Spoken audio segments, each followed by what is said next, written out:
ధార్మిక కార్మిక క్షేత్రం రాజన్న సిరిసిల్ల జిల్లా వార్తల సమాహారం ఎస్ఎస్ న్యూస్ కి స్వాగతం. ఈ రోజు వార్తలు.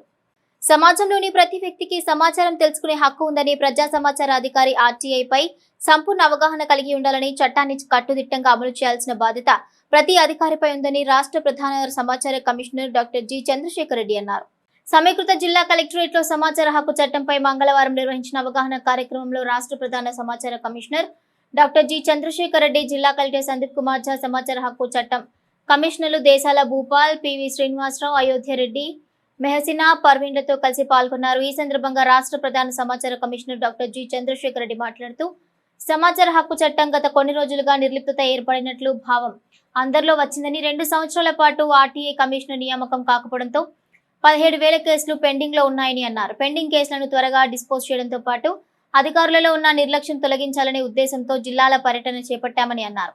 మెదక్, భద్రాద్రి కొత్తగూడెం, ఖమ్మం మొదలగు జిల్లాల్లో ఇప్పటివరకు పర్యటించామని అన్నారు. ఆర్టీఐ చట్టంపై జిల్లా అధికారులకు అవగాహన కల్పించామని అన్నారు.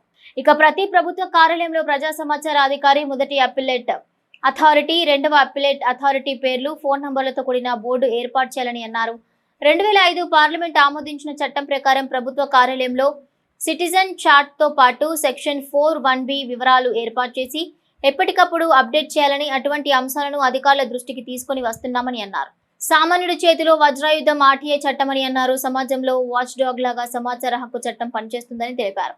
జిల్లా అధికారులు సమాచార హక్కు చట్టాన్ని తప్పనిసరిగా పాటిస్తూ పారదర్శకంగా అమలు చేయాలని అన్నారు.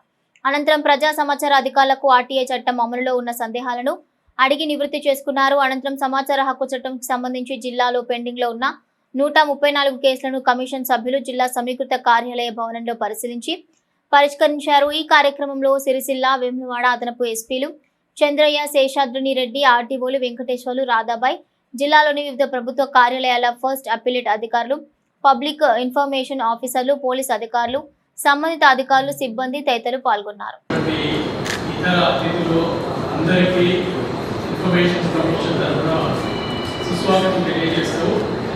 ఈరోజు కలెక్టర్ గారు మాకు పెద్ద జాబ్ చార్ట్ ఇచ్చారు. I was very happy.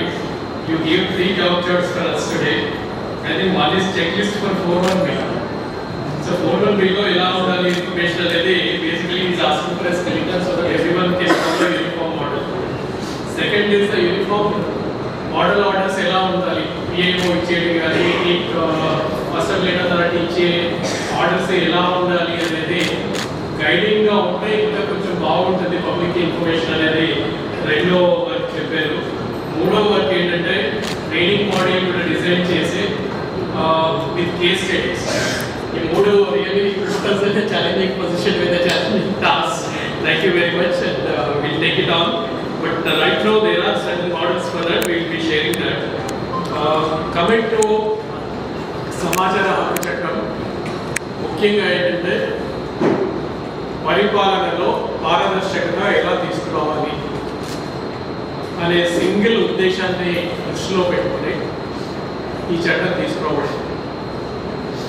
దీనికి మూలం ఏంటంటే మనము మన ఇంటి మన పిల్లలన్నా ఎవరన్నా మార్కెట్కి పంపించినప్పుడు ఒక 100 రూపాయలు ఇచ్చి మనం మార్కెట్కి పంపిస్తే వచ్చిన తర్వాత లెక్క అడుగుతాం. అందరం అడుగుతాం కదా, ఏం చేసావు అంటే 100 రూపాయలకి ఏమేమి కొనుక్కొచ్చావు సామాన్లు.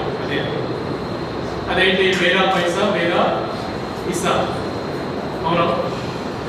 సో ఇలాంటిదే రాజస్థాన్ రాష్ట్రంలో మహిళా శక్తి సంఘటన అనేది మన గ్రామానికి ఇన్ని డబ్బులు వస్తున్నాయి కదా, దీనికి లెక్క ఏంటి, పత్రం ఏంటి అనేది ఆలోచన చేయడం జరిగింది.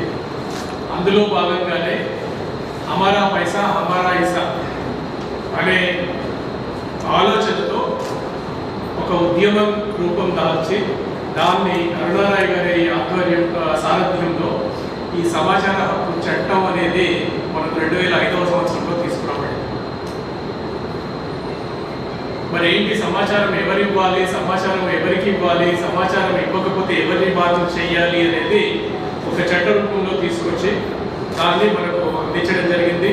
ఆ చట్టంలో భాగంగానే కమిషనర్స్ అపాయింట్ చేయడం కానీ, ఫస్ట్ అప్పిలేట్ అథారిటీస్ కానీ, పిఐఓస్ కానీ వీళ్ళందరినీ ఒక అమలు బాధ్యతనిస్తూ మన ముందుకు తీసుకోవడం జరిగింది.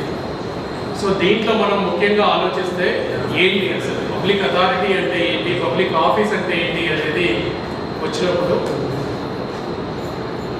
చట్టం ద్వారా కానీ ప్రభుత్వ సొమ్మును ఉపయోగించి నడిచే కార్యాలయాలన్నీ పబ్లిక్ అథారిటీ కింద క్లాసిఫై చేయబడ్డాయి. రాజ్యాంగం అనొచ్చు, సెంట్రల్ గవర్నమెంట్ అనొచ్చు, స్టేట్ గవర్నమెంట్ అనొచ్చు, any NGO which is run on public money, public government సపోర్ట్తో రన్ అయ్యే ఎనీ ఎన్జిఓ ఆర్గనైజేషన్స్ కూడా పబ్లిక్ అథారిటీ కింద వస్తాయి అనేది fundamental principle. State chief information commissioner Shri Chandrashekar Reddy గారు, my colleague information commissioner Srinivasarao గారు, గోపాల్ గారు, రాజీవ్ గారు, డిస్ట్రిక్ట్ కలెక్టర్ అనిల్ కుమార్ చార్జీ, డిస్ట్రిక్ట్ పోలీస్ మహేష్ టీవీ, పిఐఓస్, అన్ని మండలాల నుంచి వచ్చిన పిఐఓస్, ఏపీఐఓస్, అన్ని డివిజన్స్ నుంచి వచ్చిన జిల్లా స్థాయి అన్ని విభాగాల అధికారులు, మీడియా ప్రతినిధులందరికీ కోరుతున్న నమస్కారం. కొత్తగా మీరు అందరూ ఆల్రెడీ ఇప్పటికే పిఐఓలో ఉన్నారు కాబట్టి మీకు కొత్తగా సమాచార హక్కు చట్టం గురించి వివరించాల్సిన పని లేదని నేను అనుకుంటున్నాను.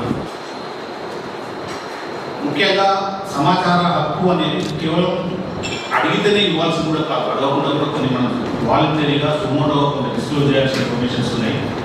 మీరు 41B అనేది ఆ సెక్షన్ కింద మీ పబ్లిక్ అథారిటీ విధులు, బాధ్యతలు, మీరు చేపడుతున్న అభివృద్ధి లేదా సంక్షేమ పథకాలు. దళిత సంఘాల నేత బొజ్జ తారకం 9వ వర్ధంతి వేడుకలను సిరిసిల్లలో మాల మహానాడు ఆధ్వర్యంలో ఘనంగా నిర్వహించారు. దళిత జాతి అభ్యున్నతి కోసం అహర్నిశలు శ్రమించిన గొప్ప వ్యక్తి బొజ్జ తారకం 9వ వర్ధంతి వేడుకలను సిరిసిల్ల అంబేద్కర్ చౌరస్తా వద్ద మాల మహానాడు ఆధ్వర్యంలో ఘనంగా నిర్వహించారు. ఈ సందర్భంగా తారకం చిత్రపటానికి పలువురు పూలమాలలు వేసి ఘన నివాళులర్పించారు. ఈ సందర్భంగా వారు మాట్లాడుతూ మావోయిస్టు మరియు నక్సల్స్ చర్చల్లో కీలక పాత్ర పోషించిన వ్యక్తి బొజ్జ తారకం అని అన్నారు. ఎక్కడ ఏ దళితునికి అన్యాయం జరిగినా తారకం ముందుండి పోరాడేవాడని అన్నారు. అలాంటి మహానాయకుని ఆశయ సాధనలో ప్రతి ఒక్కరూ ముందుకు సాగాలని పిలుపునిచ్చారు. నివాళులు అర్పించిన వారిలో మాల మహానాడు జాతీయ కార్యదర్శి రాహుల్ రాములు మరియు సిరిగిరి రమేష్, కంసాల మల్లేశం తదితరులున్నారు. మరి దళితుల హక్కుల నేత బొజ్జ తారకం గారి 9వ వర్ధంతి సిరిసిల్ల పట్టణంలో జరుపుకోవడం జరుగుతుంది. ఆయన జీవితకాలం అంతా దళితుల హక్కులను, డాక్టర్ బాబాసాహెబ్ అంబేద్కర్ ఆలోచన విధానాన్ని ఈ ప్రజలకు ఆయన అందించినటువంటి సేవల ద్వారా తీవ్రమైనటువంటి పరిస్థితులు ఆయన లేని లోటు తేరింది. ఎంతోమందిని చైతన్యవంతం చేసినటువంటి మహా గొప్ప నాయకులు కోల్పోవడము దళిత సమాజానికి ఎంతో బాధాకరమైనది. ఈ 9 సంవత్సరాల కాలంలోనే ఆయన చేసిన జ్ఞాపకాలను గుర్తు చేసుకుంటూ మరి ఎన్కౌంటర్ల మీద ఏంది, మరి చర్చల మీద ఏంది, పోలీసులు అరెస్ట్ చేస్తే ఏం చేయాలనే గుర్తు మరి అంబేద్కర్ జీవిత చరిత్రని వారి సత్యమని చేసిన త్యాగాలు ఈ తెలంగాణలో, ఆంధ్రప్రదేశ్ 2 రాష్ట్రాలు, ఉమ్మడి ఆంధ్రప్రదేశ్లో ఈ దేశంలో ఆయన ఎనలేని సేవ చేసిన దళితుల కోసం అని చెప్పి చేస్తూ సిరిసిల్ల పట్టణంలో ఆయనకు నివాళులు అర్పిస్తూ మరి ఇంకా కూడా హక్కులను మరి ముందుకు తీసుకోవాలని ఆయన ఆశయం బతుకున్నంత వరకు కూడా ఆయన హక్కులు ఏదైతే ప్రజల కోసం అంబేద్కర్ గారు పెట్టిన హక్కులను ప్రజలకు సముచితంగా అందించినటువంటి ఆ మహనీయునికి ఈ సిరిసిల్ల పట్టణంలో నివాళులు అర్పిస్తున్నాం. డాక్టర్ అంబేద్కర్ గారి ఆలోచన విధానాన్ని బొజ్జ తారకం గారు మరి ఏ విధంగా ముందుకు తీసుకుపోవాలని ప్రతి దళిత సోదరునికి ఏ అన్యాయం జరిగినా నేను ముందుకుంటూ లీగల్ పరంగా వాళ్ళని ఎట్లా ముందుకు తీసుకురావాలి, వాళ్ళకు ఏ విధంగా న్యాయం జరగాలని మరి గవర్నమెంట్తో కొట్లాడి హక్కులను సాధించినటువంటి మొదటి వ్యక్తి డాక్టర్ మహనీయులు బొజ్జ తారకం గారు. వారి 9వ వర్ధంతికి నివాళులు అర్పిస్తున్నాం సిరిసిల్ల పట్టణం. ఎల్లారెడ్డిపేట మండల కేంద్రంలోని శ్రీ బాల వేణుగోపాల స్వామి ఆలయంలో శ్రీకృష్ణ జన్మాష్టమి వేడుకలు ఘనంగా నిర్వహించారు. ఎల్లారెడ్డిపేట మండల కేంద్రంలోని శ్రీ రుక్మిణి సత్యభామ సమేత శ్రీ వేణుగోపాల స్వామి దేవస్థానంలో నక్షత్రయుక్తంగా జరిగే శ్రీకృష్ణ జన్మాష్టమి వేడుకలు నేడు అంగరంగ వైభవంగా జరిగాయి. ఈ వేడుకల్లో భక్తులు పాల్గొని గోపాలుని పుట్టినరోజు సందర్భంగా డోలోత్సవం నిర్వహించి జో అచ్యుతానంద, జోజో ముకుంద, లాలి పరమానంద, రామగోవింద అంటూ స్వామివారికి లాలిపాటలు పాడారు. అనంతరం ఉట్టికొట్టే కార్యక్రమం నిర్వహించారు. మహిళలు కోలాటమాడి ఆనందంగా ఉత్సవాన్ని జరుపుకున్నారు. అనంతరం ఆలయ అర్చకులు బిట్కూరి గోపాలచారి మరియు నవీన్చారి తీర్థ ప్రసాదాలు అందించారు. ఈ కార్యక్రమానికి దేవస్థానం చైర్మన్ గడ్డం జితేందర్ మరియు వైస్ చైర్మన్ గంటా వెంకటేష్ గౌడ్, ఆలయ కమిటీ మాజీ చైర్మన్ పందిర్ల లింగం గౌడ్, అల్లం శ్రీకాంత్, వంగా గిరిధర్ రెడ్డిలు పాల్గొన్నారు.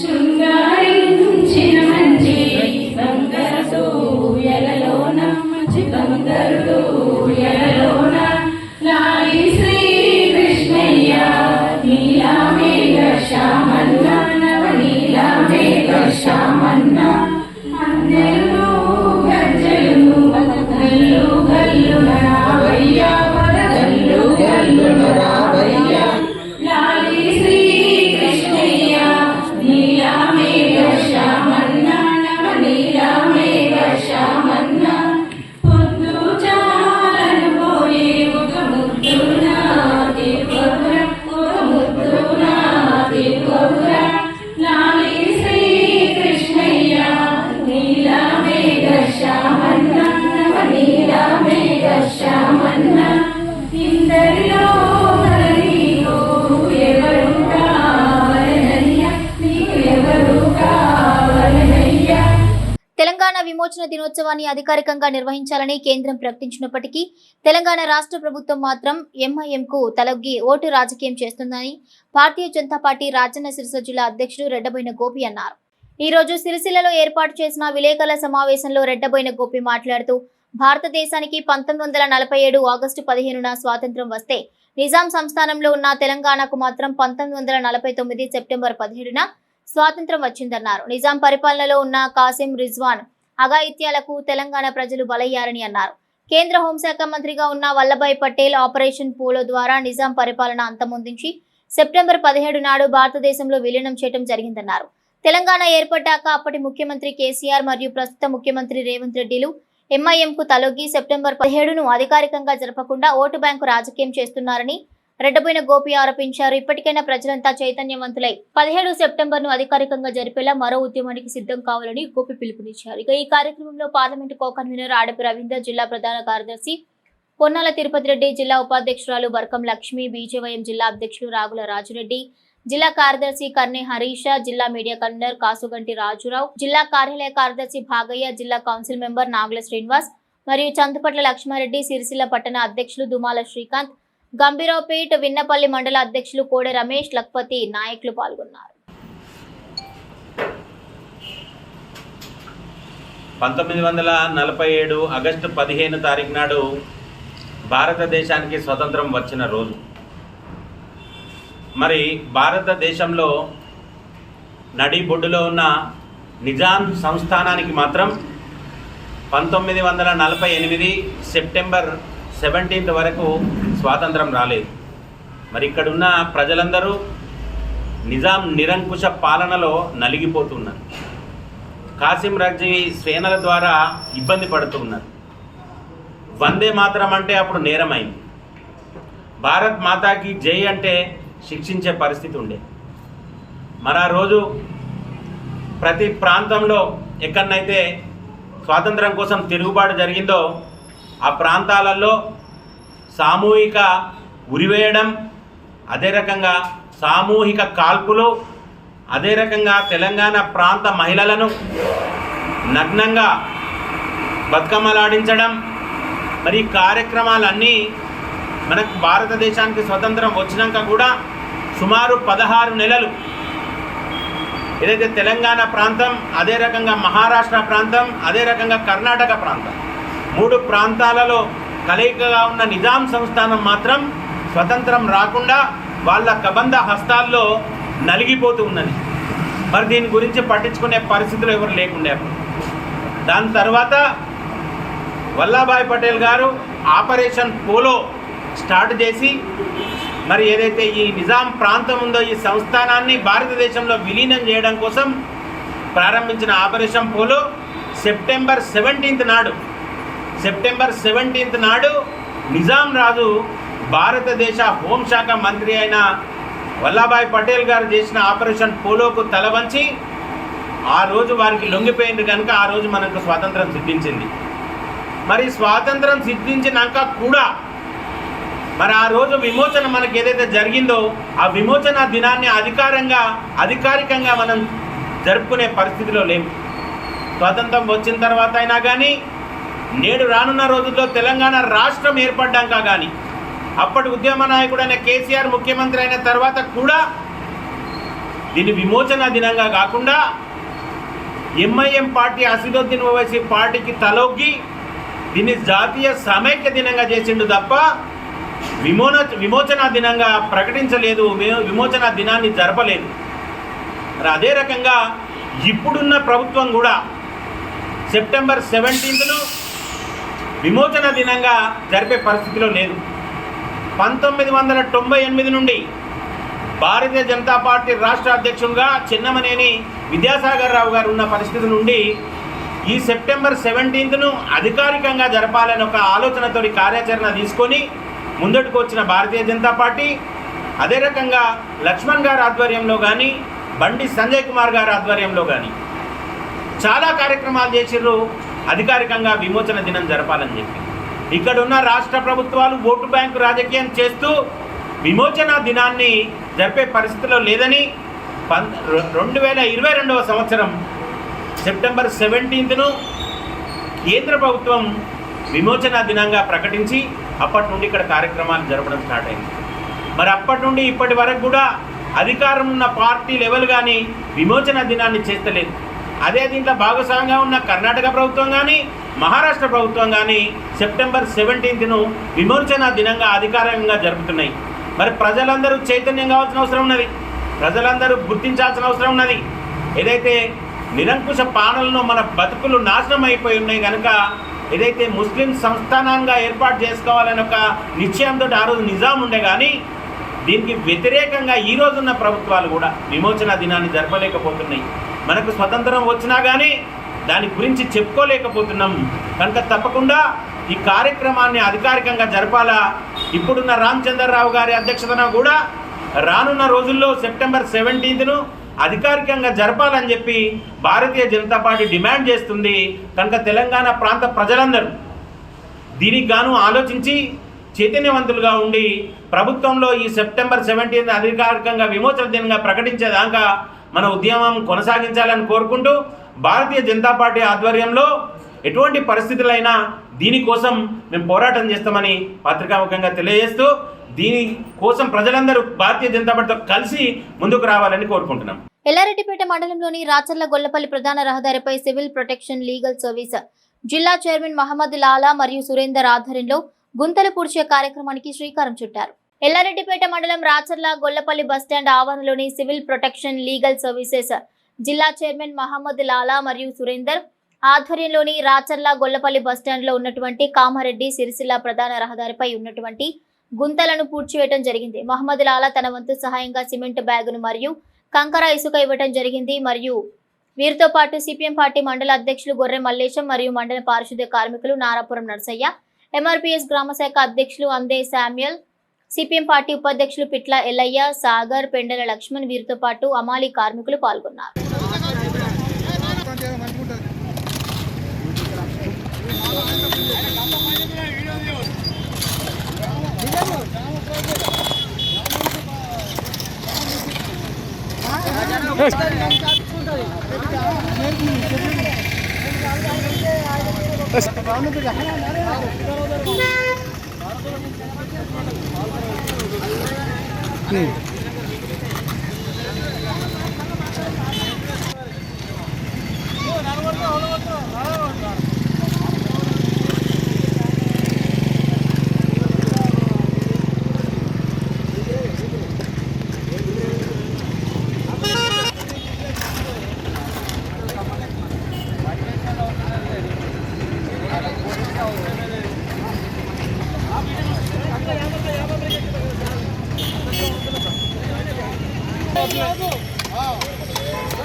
గుంతను లక్ష్మణు వీళ్ళందరూ కూడా గుంతను కూడిపి దాన్ని లెవెల్ చేయడం జరిగింది. ఈరోజు వీళ్ళందరికీ ధన్యవాదాలు చెప్తున్నా. ఇక ముందన రవాణా శాఖ మంత్రి గారు ఏం చేస్తూ ఉన్నారు, కాంగ్రెస్ పార్టీ నాయకులు ఏం చేస్తూ ఉన్నారు, వీళ్ళంతా ఏం చేస్తూ ఉన్నారు, ఇప్పుడు ఈ రోడ్డు సమస్య ఏంటిది ఎవరు పట్టించుకునే నిదానం లేడు. కాబట్టి దయచేసి ఇంకా చాలా ఉన్నాయి, ఇంకా ఎవరైనా దాతలు ఉంటే కూడా చేయాలని చెప్పాలని మేము కూడా చేస్తాం. మీరు కూడా ఎవరైనా దాతలు ఉంటే మాకు సహకరించండి. ఎక్కడ గుంతలున్నా మేము ఒక టీం ఏర్పడ్డాం. ఒక మా మిత్రుడు ఒక గ్రూప్ని ఏర్పాటు చేసిండు. ఆ గ్రూప్ ద్వారా మేము అందరం కూడా ఎక్కడ గుంత ఉన్నా కానీ మేము ఏర్పాటు చేస్తాం.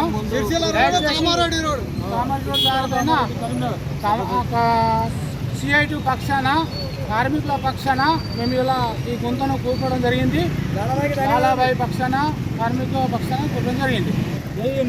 ఈరోజు గొల్లపల్లి గాంధీ అంబేద్కర్ చౌరస్తా మధ్యలో గత 3 నెలలు 4 నెలలు గడుస్తున్న 2 విగ్రహాల మధ్య రోడ్డు మీద గుంతలు ఏర్పడి అనేక యాక్సిడెంట్లు, రాత్రిపూట బైకుల మీద వెళ్తున్న వారు పడుతూ కార్యకర్తలు ఎదుగుతూ అనేక సమస్యల ద్వారా ఎదుర్కొంటున్నారు.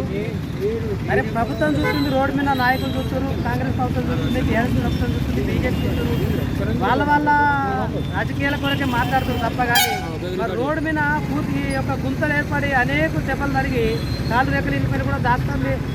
ఎల్లరేపటి హాస్పిటల్ చూసారని మీకు అర్థమవుతుంది. యాక్సిడెంట్లు అవుతున్నాయి, బస్సు ప్రయాణం కూడా ఇబ్బంది జరుగుతుంది.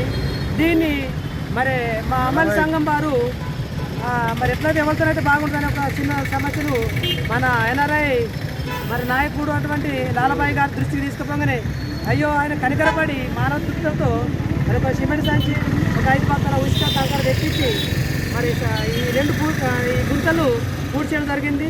ఇంకా దయచేసి ఇక్కడ నుంచి కామారెడ్డి సిరిసిల్ల వరకు అనేక గుంతలు ఉన్నాయి. త్వరగా మండలాధికారులు పట్టించుకొని, రోడ్డు రవాణా శాఖ మంత్రులు పట్టించుకొని త్వరగా ఈ గుంతలు పూర్తి చేసినట్లయితే అందరూ క్షేమంగా వారి గమ్యంలో చేరుతారు. మీరు కూడా మంచి పేరు పొందుతుందని మరి దీన్ని సహకరించిన మా నాయకులకు అందరికీ ప్రతి ఒక్కరికి పేరున వారి పేరు తెలియదు కాబట్టి ప్రతి ఒక్కరికి ధన్యవాదాలు తెలుపుతూ మరి వారి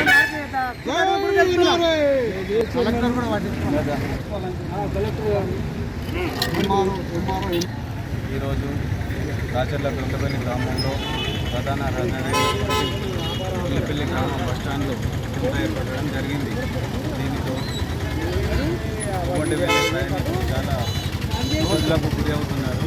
కాబట్టి దీనికి సంబంధించిన మెటీరియల్ కానీ ఎవరు ఇవ్వకపోవడంతో మా సివిల్ ప్రొటెక్షన్ లీగల్ చైర్మన్ మా లాలబాయ్ గారు దీనికి స్పందించి కార్మికులు చెప్పిన మాటకు స్పందించి దీనికి సంబంధించిన మెటీరియల్ తెచ్చి గుంతను పూడ్చివేయడం జరిగింది.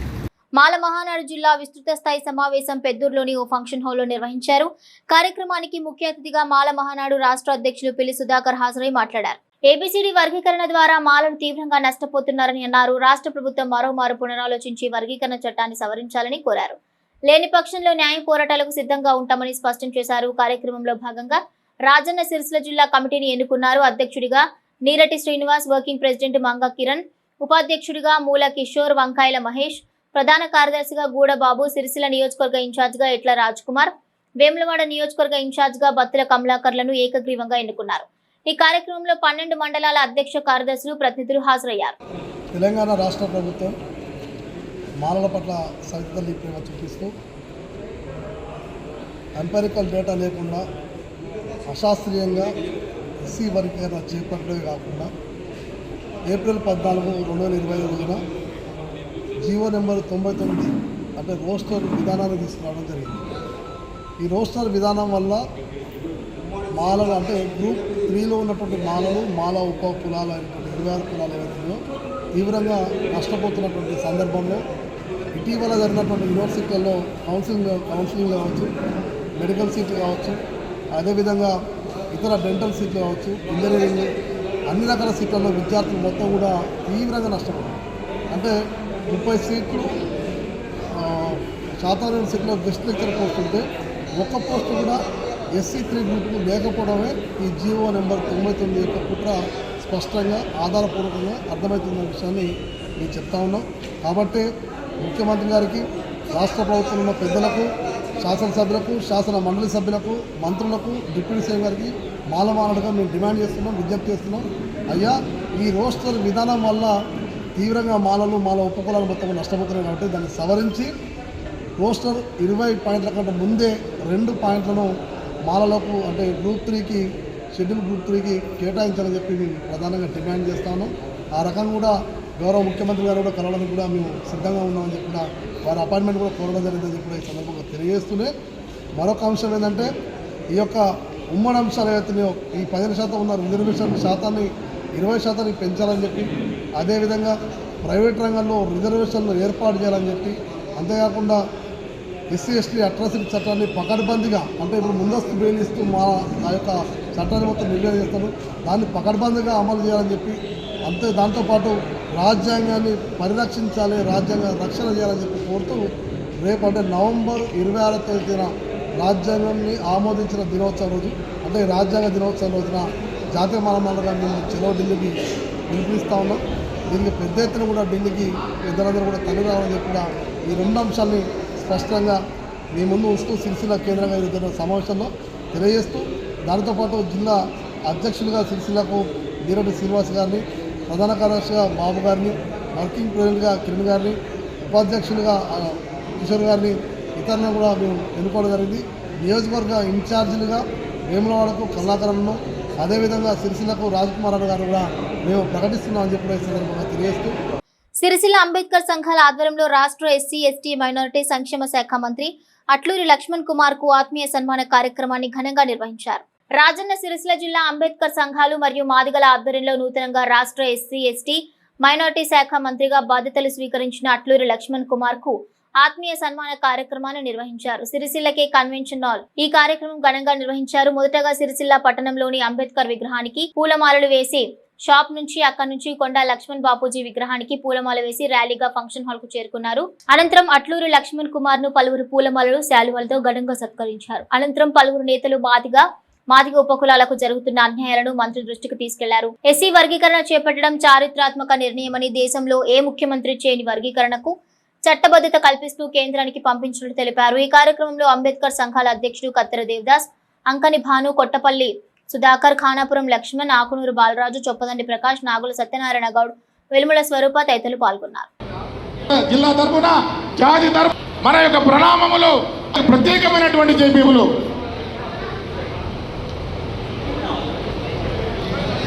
అందరూ దయచేసి ప్లీజ్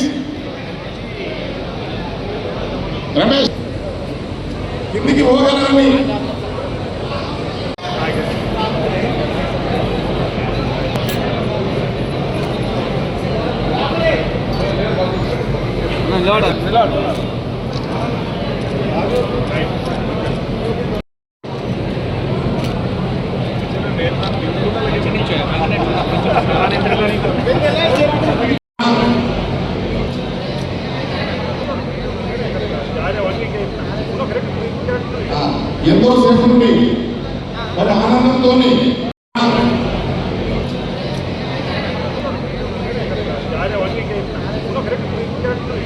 ఎంతో సేపు నుండి మరి ఆనందంతో తుఫానులు ఎదురొట్టినా వాటిని ఎదిరించి మన జాతి బిడ్డలు, మన గౌరవ రాష్ట్ర మంత్రివర్యులు మరి వల్ల కష్టకాలం నుండి అనేక కష్టాలకు వచ్చి ఉన్న నేను గుర్తు చేసిన ప్రభుత్వం నుండి కొంత అంశాన్ని కొట్లాడి నేను గుర్తు చేసినాను.